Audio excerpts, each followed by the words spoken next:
यूहन्ना आरिफ का मुकाशफा और उसका 19वां बाब जो 21 आयात पर मुश्तमिल है। इन बातों के बाद मैंने आसमान पर गोया बड़ी जमात को बुलंद आवाज से ये कहते सुना कि हालेलुया, निजात और जलाल और कुदरत हमारे खुदा ही की है, क्योंकि उसके फैसले रास्त और दुरुस्त हैं। इसलिए कि उसने उस बड़ी कस्बी का इंसाफ किया जिसने अपनी हरामकारी से दुनिया को खराब किया था और उससे अपने बंदों के खून का बदला लिया। फिर दूसरी बार उन्होंने हालेलुया कहा और उसके जलने का धुआं अब्दुल-आबाद उठता रहेगा, और 24 बुजुर्गों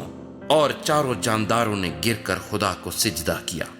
जो तख्त पर बैठा था और कहा आमीन हालेलुया। और तख्त में से ये आवाज निकली कि ऐ उससे डरने वाले बंदो,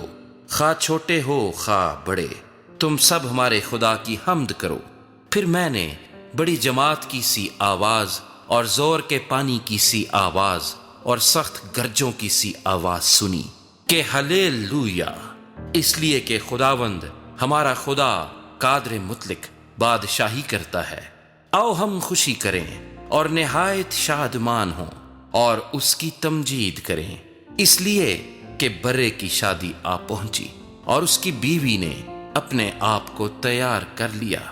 और उसको चमकदार और साफ महीन कतानी कपड़ा पहनने का इख्तियार दिया गया,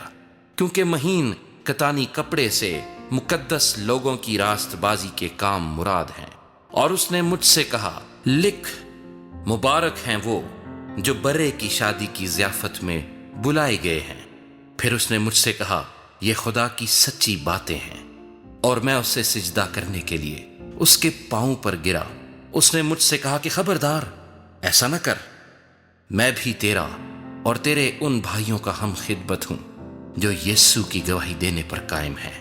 खुदा ही को सिजदा कर, क्योंकि यीशु की गवाही नबूवत की रूह है। फिर मैंने आसमान को खुला हुआ देखा, और क्या देखता हूं कि एक सफेद घोड़ा है और उस पर एक सवार है जो सच्चा और बरहक कहलाता है, और वो रास्ती के साथ इंसाफ और लड़ाई करता है, और उसकी आंखें आग के शोले हैं, और उसके सर पर बहुत से ताज हैं, और उसका एक नाम लिखा हुआ है जिसे उसके सिवा और कोई नहीं जानता, और वो खून की छिड़की हुई पोशाक पहने हुए है,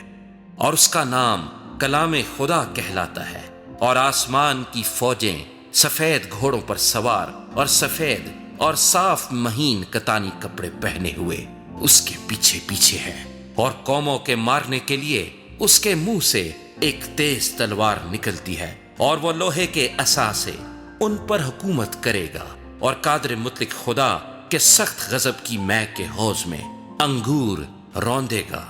और उसकी पोशाक और रान पर ये नाम लिखा हुआ है, बादशाहों का बादशाह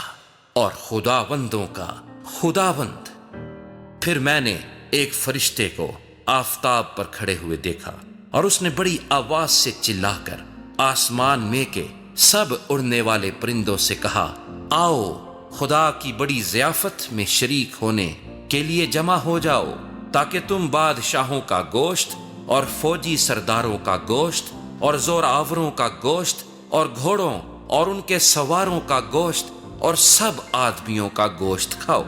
खा आजाद हों खा गुलाम, खा छोटे हों खा बड़े।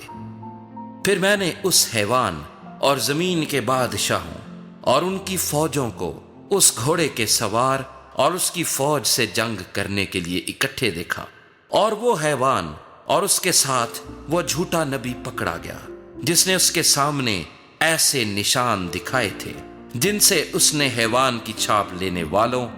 और उसके बुत की परस्तिश करने वालों को गुमराह किया था। और वो दोनों आग की उस झील में जिंदा डाले गए जो गंधक से जलती है, और बाकी उस घोड़े के सवार की तलवार से जो उसके मुंह से निकलती थी कत्ल किए गए, और सब परिंदे उनके गोश्त से सेर हो गए।